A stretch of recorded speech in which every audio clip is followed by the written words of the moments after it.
సిరివస్తు ప్రేక్షకులకు నమస్కారం. ఈరోజు మనం ఇంటి స్థలాలు, పనికిరానటువంటి స్థలాలు ఏవైతే ఉన్నాయో వాటి గురించి తెలుసుకుందాం. అంటే స్థలం అనేటువంటిది అన్నీ కూడా అనుకూలంగా ఉంటేనే మనకి ఇల్లు నిర్మించడానికి సాధ్యపడుతూ ఉంటుంది. కొన్ని సందర్భాలలో కొంతమందికి తెలియక, ఈ వాస్తుశాస్త్రం గురించి తెలియక ఏదో ఒక ఈ స్థలాన్ని తీసుకుందాం అనేటువంటి ఉద్దేశంతో తీసుకోవడం జరుగుతుంది. తర్వాత అనేక ఇబ్బందులు పడుతూ ఉంటుంటారు. దాని గురించి ఈరోజు కొన్ని తెలుసుకుందాం. అంటే ముఖ్యంగా ఈ స్థలాల ఎంపికలో మనం చాలా జాగ్రత్త వహించాల్సినటువంటి ఆవశ్యకత ఉంది. ఎందువల్లంటే మనం ఇది పద్దాక మార్చుకోవడానికి సాధ్యపడేది కాదు.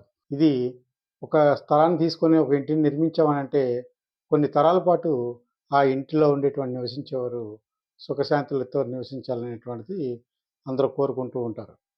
దీనికి అనుకూలంగా మనం జాగ్రత్తలు తీసుకొని ఈ స్థలాన్ని తీసుకోవాల్సినటువంటి ఆవశ్యకత ఉన్నది. అది ఏంటి అనేటువంటిది ఈరోజు తెలుసుకుందాం. ముఖ్యంగా కొన్ని స్థలాల్లో పాలు కారేటువంటి వృక్షాలుంటాయి. అటువంటి వృక్షాలు ఉండటం ఇంట్లో మంచిది కాననేటువంటిది వాస్తుశాస్త్రం చెప్తుంది. కాబట్టి అటువంటి స్థలాలు ఉన్నట్లయితే అటువంటి స్థలాలను వదిలివేసి అంటే వదిలివేయటం అంటే స్థలం వదిలేయాలని కాదు. అటువంటి చెట్లు ఉన్నట్లయితే ఆ చెట్లను తొలగించిన తర్వాత ఇంటి నిర్మాణం చేసుకోవాలనేటువంటిది శాస్త్రం చెప్తూ ఉన్నటువంటిది. దేవాలయాల యొక్క నీడ ఇంటి మీద పడినా సరే ఆ ఇంట్లో ఉండేటువంటి వాళ్ళకి శ్రేయస్కరం కాదనేటువంటిది వాస్తుశాస్త్రం చెప్తుంది. కాబట్టి ఆ ఇంటి ఛాయ, ఆ సూర్యకిరణాలు ఎక్కడి వరకు పడుతూ ఉంటుందో ఆ నీడ ఉన్నటువంటి స్థలాల్ని విసర్జించమనేటువంటిది వాస్తుశాస్త్రం చెప్తున్నటువంటిది. అదేవిధంగా మిక్కిలి పుట్టలు కలిగినటువంటి ప్రదేశాలు అంటే చాలా స్థలాల్లో చూసినట్లయితే మనకి పుట్టలు ఎక్కువగా ఉంటాయి.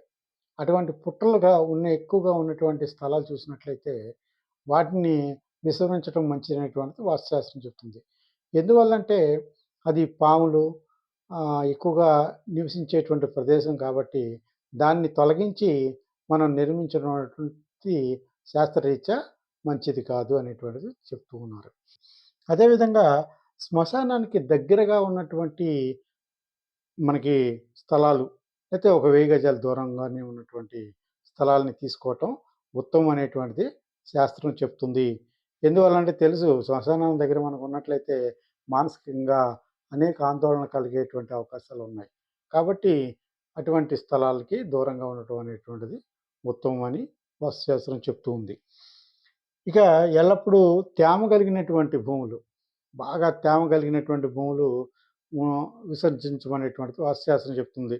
శాస్త్రరీత్యా కూడా కాకుండా మనకి సహజంగా ఆలోచించినట్లయితే తేమ కలిగిన భూములు ఉండటం వలన గోడలు నెర్రలివ్వడం కానివ్వండి, పగిలిపోవడం కానీ, లేకపోతే ప్రమాదాలు జరిగేటువంటి అవకాశాలు ఉంటాయి కనుక అటువంటి భూముల్ని తీసుకోకుండా ఉండటం అనేటువంటిది ముఖ్యమని ఈ వాస్తుశాస్త్రం చెప్తుంది.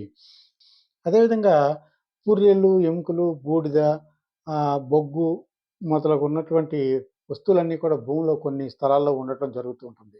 అటువంటి స్థలాలు కూడా విసర్జించమని చెప్తూ ఉన్నారు.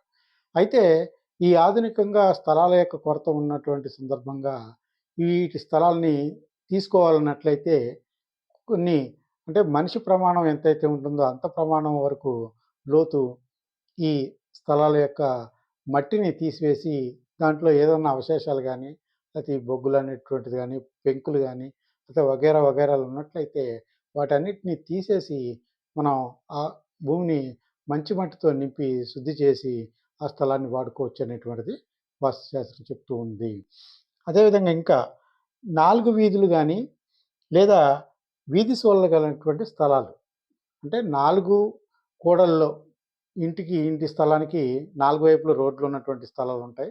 అలాగే ఒక్కొక్క ఇంటికి వీధి సోలలు ఉంటూ ఉంటాయి. ఇటువంటి స్థలాలను కూడా వదిలివేయమని వాస్తుశాస్త్రం చెప్తూ ఉన్నటువంటిది. దాన్ని ఒకవేళ తీసుకోదలిచినట్లయితే దానికి కూడా కొన్ని పరిష్కార మార్గాల్ని మనం చూసుకొని తీసుకోవాల్సిందిగా ఈ వాస్తుశాస్త్రం చెప్తూ ఉంటుంది. అలాగే చౌడు భూములు, బిలములు, పగుళ్ళు గల స్థలాలు అంటే మనకి సాధారణంగా ఇంటి యొక్క నిర్మించేటప్పుడు పగుళ్ళు ఉన్నటువంటి స్థలాల్ని శాస్త్రరీత్యా కాకుండా ఆధునికంగా ఈ టెక్నాలజీ రూపంలో చూసినా సరే ఇంటి యొక్క బీటలు వారేటువంటి అవకాశం ఉంటుంది కాబట్టి ఇటువంటి భూముల్ని మనం తీసుకోకుండా ఉండటం ఉత్తమం అనేటువంటిది వాస్తుశాస్త్రం, అటు సైన్స్ కూడా చెప్తూ ఉన్నటువంటిది పరంగా మనం దీన్ని తీసివేయటం మంచిదనేటువంటిది చెప్పుకోవచ్చు. ఎత్తు పల్లాలు గలటువంటి స్థలాలు. అయితే పూర్వకాలం మనకి ఎక్కువ ఎత్తు పల్లాలు ఉన్నటువంటి స్థలాల్లో ఈ ఇల్లు నిర్మించినట్లయితే ఇంటి నిర్మాణంలో లోపాలొచ్చేటువంటి అవకాశాలున్నాయి కనుక వీటిని తీ వదిలివేయమని చెప్తూ ఉన్నది ప్రాచీన వాస్తుశాస్త్రం.